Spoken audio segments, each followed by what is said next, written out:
قوانین میں ترامیم کی تھیں اور نئے لاز آپ نے انٹروڈیوس کرائے تھے، اب لے لیتے یا 2017 سے لے لیتے. لیکن چلیں اگر آپ ان سے مانگ رہے ہیں تو اس کا مطلب یہ ہے کہ بنیادی طور پر آپ ان سے یہ کہہ رہے ہیں کہ جس دن سے آپ نے تحریک انصاف کی بنیاد رکھی سی اس دن سے لے کے آج تک کا آپ حساب ہمیں دیں، تو پھر بہت مشکل ہو جائے گا. مسلم لیگ نون کا اگر انہوں نے حساب 1906 سے مانگ لیا اور اسی طرح سے پاکستان پیپلز پارٹی کا 60s کی دہائی سے مانگ لیا تو پھر یہ بات بڑی دور نکل جائے گی. وی ہیو ٹو مطلب ٹائم فریم پہ ڈیبیٹ کی جا سکتی ہے، بٹ ان پرنسپل آپ کہہ رہے ہیں کہ حساب دینا چاہیے، بالکل دینا چاہیے. اچھا، لیکن بیت العال سے آپ نے کہا کام نہیں لینا چاہیے، لیا تو جا رہا ہے. عمار مسعود صاحب آپ ہمارے ساتھ ہیں، آپ کو آواز آ رہی ہے سر؟ جی اچھا عمار صاحب، یہ ایف آئی اے والے معاملے پہ میں چاہتی ہوں کہ ذرا اس پہ آپ کامنٹ کر دیجیے گا. بڑا ہی تفصیلی جو ہے وہ چیزیں اور ریکوائرمنٹس بھیجی ہیں ایف آئی اے نے پی ٹی آئی چیئرمین کو. آپ کیا سمجھتے ہیں کمپلائی کریں گے؟ سوال اس لیے پوچھ رہی ہوں کہ ابھی تک جو اور رہنماؤں کو بلایا گیا ایف آئی اے کی جانب سے وہ تو اوائڈ کر رہے ہیں، کورٹس جا رہے ہیں، اسٹیز لے رہے ہیں، تو اس کا مطلب ہے کہ وہ جو تلاشی مانگا کرتے تھے اپنے مخالفین سے وہ تلاشی دینے کو خود تیار نہیں ہے وہ. جی بالکل، اور میرے خیال میں نا یہ جو دلیلیں آپ دلائل آپ اس پروگرام میں باقی پارٹیسپینٹس بھی دے رہے ہیں کہ ماضی میں یہ کرتے تھے اور اب یہ کرتے ہیں، ان چیزوں سے بالکل کوئی فرق نہیں پڑتا. آپ چاہے ہر مسئلے میں عمران خان کی ماضی کی کوئی ویڈیو نکال کے دکھا لیں، لیکن یہ اس سے بیانڈ کلچر اور کلٹ ہے، ان چیزوں سے بالکل فرق نہیں پڑتا. یہ جو پہلے جو ہے رسیدیں مانگا کرتے تھے، اب جب ان سے رسیدیں مانگی گئی ہیں تو وہ اسے ایک عالمی سازش اور امپورٹڈ حکومت پر یہ سارا کچھ انہوں نے کہنا شروع کر دیا ہے. جو میری اکثر اس بابر سے بہت ملاقات رہی بھی ہے اور میرے پڑوسی بھی تھے، تو وہ بڑے واضح طور پہ بتاتے تھے کہ جب شروع میں ابتدائی میں 36 لاکھ کی پکڑی گئی اماؤنٹ، انہوں نے کہا کہ بھائی یہ اربوں کے کا مسئلہ ہوا ہے یہاں پر. تو جیسے جیسے صورتحال کلیئر ہو رہی ہے اس میں ہمیں نظر آ رہا ہے کہ اس سے کہیں زیادہ پیسے ادھر ادھر ہوئے ہوں گے اور ان سوالات کا جواب دینا چاہیے. تو یہ کہہ رہے ہیں نا کہ باقی ساری سیاسی جماعتوں کو کا بھی کرنا چاہیے، تو یہ بالکل درست بات ہے، احتساب ضرور ہونا چاہیے، لیکن اس میں یہ یاد رکھنا چاہیے کہ ان کا فائنل ہونے میں پوری تحقیقات ہونے میں نہیں، ساری سیاسی جماعتوں کا ہونا چاہیے، بالکل ہونا چاہیے، تو کوئی ڈینائی نہیں کرتا. لیکن اگر آپ سے کوئی سوال کرے، ہونے میں تقریباً لگے ہیں 8 سال. ہاں، باقی سیاسی جماعتوں کو بھی ان کی پراپر تحقیقات ہونی چاہیے اور جلدی کیوں مچانی ہے نہیں. لیکن یہ جو ایکسکیوز ہے اس کو کس طرح سے دیکھتے ہیں کہ اگر کوئی عمار مسعود سے سوال کرے اور عمار مسعود صاحب آگے سے جواب دیں کہ پہلے یشفین سے اس بات کا سوال کریں پھر میں جواب دوں گا. ٹھیک ہے، ساری پولیٹیکل پارٹیز کی اکاؤنٹیبلٹی ہونی چاہیے، لیکن یہ لاجک کیا ہے؟ یہ اسی طرح کی دلیل ہے کہ اگر آپ سے قتل کا کوئی مقدمہ یا الزام لگ ہے تو آپ یہ کہیں کہ جب تک پورے ملک میں تمام قتل کے مقدمات کی تفتیش مکمل نہیں ہوتی تو میرے بارے میں کوئی فیصلہ نہیں کیا جا سکتا. یہ احمقانہ ہوتا اور انتہائی ناکام قسم کا نیریٹو ہے، لیکن یہ بیچنے میں کامیاب ہو جائیں گے. یہ اب کوئی بھی چیز آئی ایم ایف کے بعد خوشی کرنی ہے اور آئی ایم ایف سے قرضہ لینا ہے، یہ دونوں نیریٹو سیل کرتے ہیں. جو ان کی سیلنگ پاور اور سوشل میڈیا بہت اچھی ہے، جس میں باقی ساری سیاسی جماعتیں پوری طرح ناکام.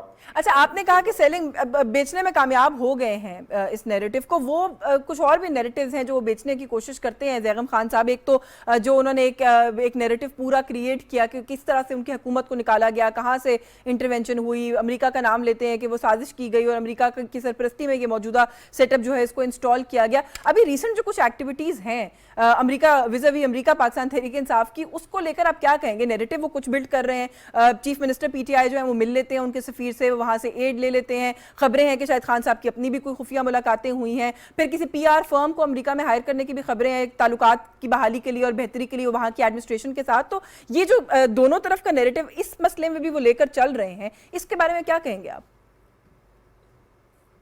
دیکھیے، جب ان کو نکالا گیا تو یہ ایک بڑے توہین آمیز طریقے سے ان کو باہر جانا پڑا کہ ان کی اتحادی جماعتیں تھیں، انہوں نے ان کا ساتھ چھوڑ دیا اور پاکستان کی تاریخ میں پہلی دفعہ کسی وزیر اعظم کو عدم اعتماد کے ذریعے سے نکال باہر کیا گیا. تو انہوں نے ایک نیریٹو بنا کر ایک تو اس تمام واقعے کو ایک نیا رخ دے دیا کہ ان کے اتحادیوں کے چھوڑنے کی وجہ سے وہ نہیں گئے، اپنی ناکامی کی وجہ سے وہ نہیں گئے، بلکہ دنیا کی سپر پاور نے سازش کر کے ان کو نکال دی. اس کا فائدہ ان کو یہ ہوا کہ انہیں اپنی 4 سالہ کارکردگی کا حساب ہی نہیں دینا پڑا. بات ساری یہاں پہ پہنچ گئی کہ ان کو نکالا کیسے گیا. پھر اس کے بعد انہوں نے اپنی بیس کو موبلائز کر دیا. اپنی جو جماعت تھی جن کے بارے میں ابھی عمار صاحب نے بھی بات کی کہ ان کے سپورٹرز ہیں, ظاہر ہے وہ بھی دکھی تھے 4 سال کی معاشی مشکلات میں, لیکن وہ پھر سے موبلائز ہو گئے. لیکن مسئلہ یہ ہے کہ اس طرح کے نیریٹو کی ایک قیمت بھی ہوتی ہے. قیمت یہ ہے کہ امریکہ ایک سپر پاور ہے اور اینٹی امریکنزم آج کے دور میں بہت خطرناک ہے. اور پاکستان نے یہ فیصلہ کر رکھا ہے 1947 سے کہ کیونکہ انڈیا ہم سے 5 گنا بڑا ملک ہے جس سے ہماری دشمنی ہے, تو ہم اور بڑی طاقت سے خام خواہ نہیں الجھیں گے. تو ہم نے فیصلہ کیا ہے کہ امریکہ سے ہم نے دوستی رکھنی ہے, لیکن جہاں ہمارے مفادات کا معاملہ آئے گا تو وہاں ہم جھگڑا بھی کر لیں گے. ہم نے نیوکلیئر پروگرام پہ بھی جھگڑا کیا, چین کے ساتھ دوستی پہ بھی جھگڑا کیا, افغان پالیسی پر بھی جھگڑا کیا. لیکن عمران خان کے پاس کوئی ایسا پوائنٹ نہیں ہے جس پر وہ بتا سکیں کہ وہ کون سا قومی مفاد تھا جس کی وجہ سے انہیں امریکہ کو کنفرنٹ کرنا پڑا. کیونکہ اپنے دور حکومت میں تو انہوں نے امریکہ کو بالکل کنفرنٹ نہیں کیا. IMF کا دیا ہوا جو بندہ تھا اس کو انہوں نے اسٹیٹ بینک کا ہیڈ بھی لگایا. خود بھی امریکہ جس طرح گئے اور واپسی پر کہا کہ میں جو ہے وہ تو ورلڈ کپ جیت کر آ گیا ہوں, جبکہ صرف وہ امریکی صدر سے مل کر آئے تھے اور امریکہ کے ساتھ کسی پالیسی پہ انہوں نے ڈیفائی نہیں کیا. اب ان کو یہ اندازہ ہو رہا ہے کہ اینٹی امریکنزم کی وجہ سے وہ ایک لائبلٹی بن رہے ہیں. پاکستانی اسٹیٹ بھی محسوس کر رہی ہے کہ ایک ایسا آدمی حکومت میں آتا ہے جو اتنا اینٹی امریکن پاسچر لے چکا ہے تو دنیا اس کو کیسے لے گی. پھر ایک اور بات کہ بڑے اکانومسٹ سے کچھ اکانومسٹ سے جن سے میری بھی بات ہوئی ہے اور ان سے ایگزیکٹلی میں نے پوچھا کہ دنیا کی مارکیٹس کیسے ریئیکٹ کریں گی اور کیسے ریئیکٹ کر رہی ہیں اس امکان پر کہ پاکستان میں ایک اینٹی امریکن حکومت آ سکتی ہے. تو وہ کہہ رہے تھے کہ بین الاقوامی مارکیٹ میں مجھ سے پہلا سوال یہ پوچھا جاتا ہے اور وہاں پہ بڑی گھبراہٹ ہے. تو عمران خان صاحب اب اس نیریٹو سے فائدہ اٹھانے کے بعد جو حقیقی دنیا ہے اس میں اپنی جگہ بہتر کرنے کی کوشش کر رہے ہیں. امریکہ میں انہوں نے لابنگ فارم بھی لے لی اور پاکستان میں بھی وہ انگیج کر رہے ہیں امریکن ایمبیسڈر کے ساتھ. ان کے پنجاب کے وزیر اعلیٰ بھی ملے ہیں وہاں پہ امریکہ کے جو نمائندے ہیں لاہور میں اس سے. بالکل, تو بیسیکلی آپ یہ کہہ رہے ہیں کہ خود کو بیل آؤٹ کرنے کے بعد اب وہ ایک نیریٹو دوبارہ اب وہ معاملات جو ہیں وہ پریکٹیکلی دیکھ رہے ہیں, ان کو بہتری کی طرف لے کے جا رہے ہیں. ایک بریک کا کہا جا رہا ہے, واپس آتے ہیں تو فاروقی صاحب سے بھی اس ایشو پر کامنٹ لیں گے. ہمارے ساتھ رہیے.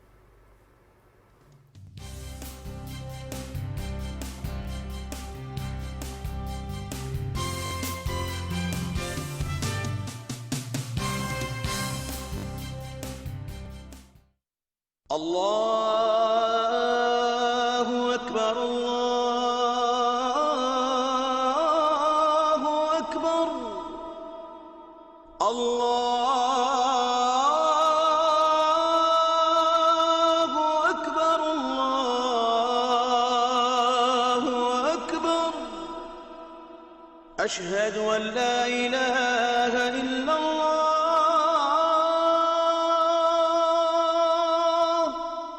أشهد أن لا إله إلا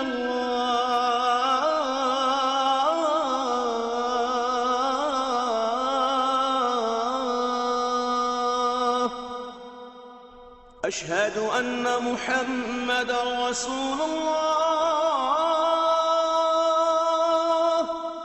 أشهد أن محمد رسول الله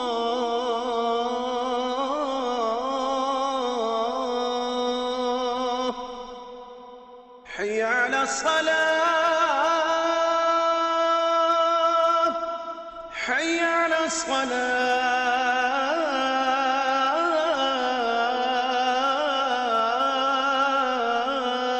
الصلاة حي على الفلاح حي على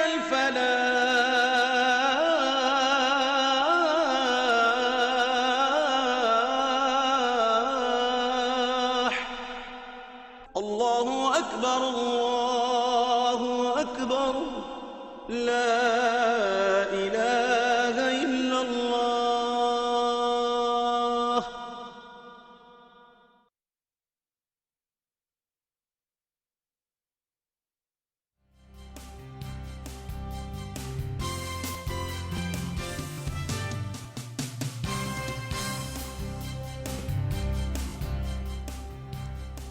جی ویلکم بیک ناظرین. بریک پہ جانے سے پہلے فاروقی صاحب, میں نے زیغم خان صاحب سے کامنٹ لیا سر کہ بغیر کسی کچھ سوچے ایک سپر پاور کے اوپر یہ الزام ڈال دیا کہ پاکستان کے اندر انٹرفیرنس کی گئی ہے, حکومت پوری ہٹائی گئی اور ایک اپنی پسند کی حکومت انسٹال کی گئی ہے. یہ پورا نیریٹو زیغم خان صاحب کا پوائنٹ آف ویو یہ ہے کہ اپنے آپ کو اس امبیرسمنٹ سے, اس توہین سے جو انہوں نے محسوس کیا, بچانے کے لیے انہوں نے کریٹ کیا, اور پھر اس کے بعد اب وہ گراؤنڈ ریالٹیز سے دوبارہ جو ہے وہ چیزوں کو پک اپ کر رہے ہیں اور آگے لے کے جا رہے ہیں اور اب وہ اپنے معاملات کو بہتر کر رہے ہیں. آپ یہ کیا رائے؟ بر صغیر پاک و ہند کی ہسٹری بڑی دلچسپ ہے اور یہاں کے رہنے والے لوگ بھی بڑے دلچسپ ہیں. ان لوگوں کو کانسپریسی تھیوریز میں اور گوسپ میں بڑا مزہ آتا ہے اور لوگ فٹ سے یقین کر لیتے ہیں جو کوئی بھی بات ہو, اور ہم یہ یقین رکھتے ہیں. بڑی دیر سے آپ سنتے آ رہے ہیں کہ جی یہ جو کچھ بھی ہو رہا ہے امریکہ کرا رہا ہے اور یہ سارا فلانے کرا رہے ہیں, اور اس طرح سے یہ جو معاملات ہیں, ان معاملات کے حوالے سے ہمارے ذہنوں میں ایک چیز رچی بسی ہوئی ہے. تو عمران خان صاحب نے اس کو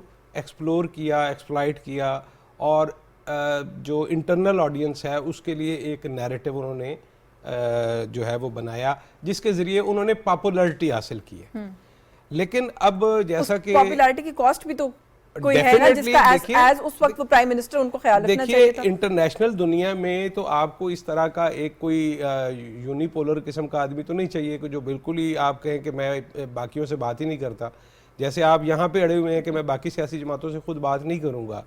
تو اگر آپ یہ بھی کہتے ہیں کہ میں فلانے سے بھی انٹرنیشنل لیول پہ میں امریکی صدر سے بات نہیں کروں گا, میں فلانے صدر سے بات نہیں کروں گا, تو ملک اس طرح سے نہیں چلتے. تو انٹرنیشنلی اپنے آپ کو قابل قبول بنانے کے لیے وہ اب وہ چیزیں کر رہے ہیں. دیکھیں یہ اس کا مطلب بہت سارے لوگ جو یہ کہتے ہیں کہ عمران خان صاحب کو سیاست نہیں آتی, ان کو سیاست آتی ہے اور وہ اس کو پوری طرح سے یوٹیلائز کر رہے ہیں. ایک فیس ہے جو انٹرنل آڈینس کے لیے ہے اور دوسرا فیس ہے جو انٹرنیشنل آڈینس کے لیے ہے, اور وہ دونوں کے تقاضوں کو ساتھ لے کر چلنا چاہ رہے ہیں. وہ ظاہر ہے کہ وہاں پہ کوئی نہ کوئی اس طرح کا گڈی گڈی کھیلیں گے کہ یہ ظاہر ہے کہ جی پاکستان کے حالات اس طرح کے ہیں کہ وہاں پہ اس طرح کی چیز کرنی پڑتی ہے, لیکن ظاہر ہے کہ امریکہ کے بغیر تو دنیا نہیں چل سکتی. تو دیکھیے میں تو آپ کے ساتھ بات کرنے کو تیار ہوں. تو میرے خیال میں یہ ہماری سیاست چونکہ اوور آل منافقت پر مبنی ہے, میں ہماری سیاست کا کوشش تو ویسے سنا انہوں نے اور بھی بہت ساری جگہوں پہ کی ہے. انہوں نے کہا ہے بیٹھے بات کرتے ہیں, مذاکرات کرتے ہیں, لیکن شاید اب کہیں سے پازیٹیو جواب نہیں آ رہے مزید. دیکھیے وہ جس دن ہم اس ٹاپک پہ بات کریں گے تو اس کے حوالے سے بھی بات کریں گے, لیکن میں بنیادی طور پر یہ یقین رکھتا ہوں کہ پاکستانی سیاست کا اخلاقیات سے اور اصولوں سے کوئی تعلق نہیں ہے. یہاں کی پوری ہسٹری آپ چھان لیں تو ساری کی ساری سیاست ہماری جو ہے وہ اسی طرح کی بے اصولی سے بھری ہوئی ہے کہ آپ کہتے کچھ ہیں اور کرتے کچھ ہیں. اچھا جب ہم بے اصولی کی بات کرتے ہیں, ایک اور ایشو بھی ہے ہمارے مسعود صاحب کے سیاست میں کچھ چیزوں پر شاید اصول نہیں ہوتے ہوں گے لیکن کچھ اصول بھی ہوتے ہیں جس کے اندر ایک وہ جو آپس میں کنشپ کا معاملہ ہے, کمراڈری کا معاملہ ہے, اس کو اگنور نہیں کیا جاتا. یہ چیف آف سٹاف کا جو معاملہ ہوا ابھی عمران خان صاحب کے, میں چاہتی ہوں اس پہ تھوڑا سا کامنٹ کریں. شہباز گل صاحب ان کی ابھی تک بیل نہیں ہوئی ہے, جوڈیشل ریمانڈ پر ہیں. جس طریقے سے پی ٹی آئی نے ہینڈل کیا, آپ ایکسپیکٹ کر رہے تھے کہ ایسے ہی ہینڈل کریں گے؟ کیونکہ مجھے تو ایسا لگا جب ان کی اریسٹ کی خبر آئی کہ شاید لبرٹی چوک میں پروٹیسٹ کی کال ہو جائے گی اور پتہ نہیں اس کے بعد کیا جو ہے وہ ہنگامہ مچانے کی کوشش کی جائے گی, لیکن وہ تو سارے ڈسون کرتے ہوئے نظر آئے ان کو. یشوین دیکھیے تحریک انصاف کا وسیلہ یہ ہے کہ یہ کو ٹیشو پیپر کی طرح استعمال کرتے ہیں. ماضی کی طرف چلے جائیں تو اکبر ایس بابر, جسٹس وجید الدین, عدنان رندھاوا جیسے بڑے قابل لوگ ان لوگوں کے ساتھ تھے, اور بھی بہت سے نام ہیں, اور فوزیہ قصوری بھی اس میں شامل تھی. جب ان سے کام نکل جاتا ہے تو انہیں ٹیشو پیپر کی طرح پھینک دیتے ہیں. ابھی ریسنٹلی ایک واقعہ ہوا کہ سعودی عرب میں بڑے مقدس مقامات پر سیاسی نعرے لگائے گئے, گالیاں دی گئیں, خواتین کے ساتھ بد تہذیبی کی گئی, بشا زین بگٹی کے بال کھینچے گئے. وہ جن بچوں نے پروپیگنڈا کے زیر اثر آ کر یہ سب کچھ کیا, اس میں سے کسی کو 8 سال قید ہو گئی, کسی کو 10 سال قید ہو گئی, کسی کو 20,000 ریال یا درہم جرمانہ ہوا, کسی کو 10,000 ہوا. کسی تحریک انصاف والے نے جا کر پوچھا بھی نہیں. دوسرا شہباز گل صاحب کا 48 گھنٹے گزر گئے تھے اور ان کو کوئی ملنے نہیں آیا تھا. تحریک انصاف والے خود اپنے آپ کو ان سے پرے کر رہے تھے. پرویز الہی کا جو بیان آیا, اسد عمر کا جو بیان آیا, ایون عمران خان صاحب نے کھل کے اگر ان کی مذمت نہیں کی تو ان کے ساتھ ہونے کی بھی کوئی دلیل ان کے پاس موجود نہیں تھی. یہ معاملہ آپ دیکھیے گا بہت خطرناک ہے.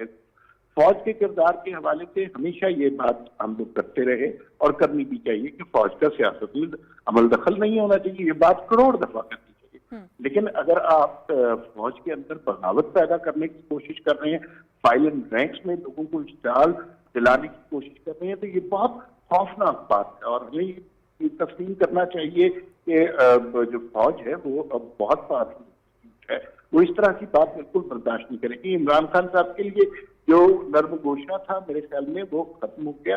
اصل میں نہیں، یہ جو ان کا انتشار ہے وہ ہمیں اب زیادہ کھل رہا ہے۔ اب یہ بہت عرصے سے یہ اس طرح کی حرکتیں کر رہے ہیں، لیکن چونکہ وہ دوسرے سیاستدانوں کے بارے میں تھی لہذا کسی نے اتنا نوٹس نہیں کیا جتنا انہوں نے نفرت کریٹ کی دوسری سیاست سے۔ اب چونکہ اس انسٹیٹیوشن کے خلاف ہو گئے ہیں جو ان کو لانے کا ذمہ دار تھا، جس نے ہائبرڈ نظام کریٹ کیا، تو اس وجہ سے اب جو ہے ان کی سختی آنا لازمی ہے۔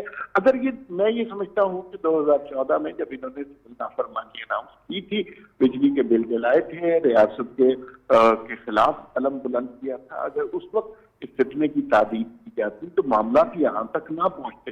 اب وہ اتنا بڑا ہو گیا ہے معاملہ کہ اب وہ بہت سارے لوگوں کو اپنے کنٹرول۔ آپ کہہ رہے ہیں معاملہ بہت بڑا ہو گیا۔ زیرم خان صاحب، میرا خیال ہے پاکستان کی میڈیا کی اگر ہم وہ ایک ٹرینڈ اٹھا کے دیکھیں تو شاید لانگسٹ بیپر ایور شہباز گل صاحب نے دیا، جس میں وہ پاک فوج کے خلاف بات کرتے رہے، ادارے کے اندر جو بھی ابھی بات کرتے ہیں ہمارے صاحب بھی، کہ وہ انسائٹ کرتے رہے وہاں پر لوگوں کو، اور پھر اس کے بعد جب اریسٹ ہوئے تو کہنے لگے کہ پاک فوج جو ہے وہ تو میری جان ہے، میں تو سوچ بھی نہیں سکتا اس کے خلاف بات کرنے کے بارے میں۔ فواد چودھری، اسد عمر، آپ کسی کا نام لے لیجئے، سب نے آ کے ان کی سٹیٹمنٹ کو ڈسون کیا۔ انہوں نے کہا یہ پی ٹی آئی کی پارٹی پالیسی نہیں ہے۔ وہ ہم لوگ آپس میں ہماری ٹیم کے ساتھ ہم بات کر رہے تھے تو ہماری ٹیم کے کچھ لوگ کہنے لگے کہ پنجاب میں تو ایک کلچر ہے کہ اگر کوئی اریسٹ ہو جائے تو تھانے وانے جاتے ہیں، کھانا شانا دیتے ہیں، پوچھتے ہیں حال وال۔ انہوں نے تو اتنا بھی ان کا لحاظ نہیں رکھا۔ تو یہ جو ڈسون کیا جس طریقے سے گل صاحب کو، اس پر بھی کامنٹ کیجئے، اور گل صاحب اب جو اپنا سٹیٹمنٹ چینج کر رہے ہیں اس پر بھی کامنٹ کیجئے۔ دیکھیے، گل صاحب کا جو سٹیٹمنٹ ہے وہ عمران خان کے اپنے سٹیٹمنٹ کا، ان کے اپنے نیریٹو کا تسلسل ہے۔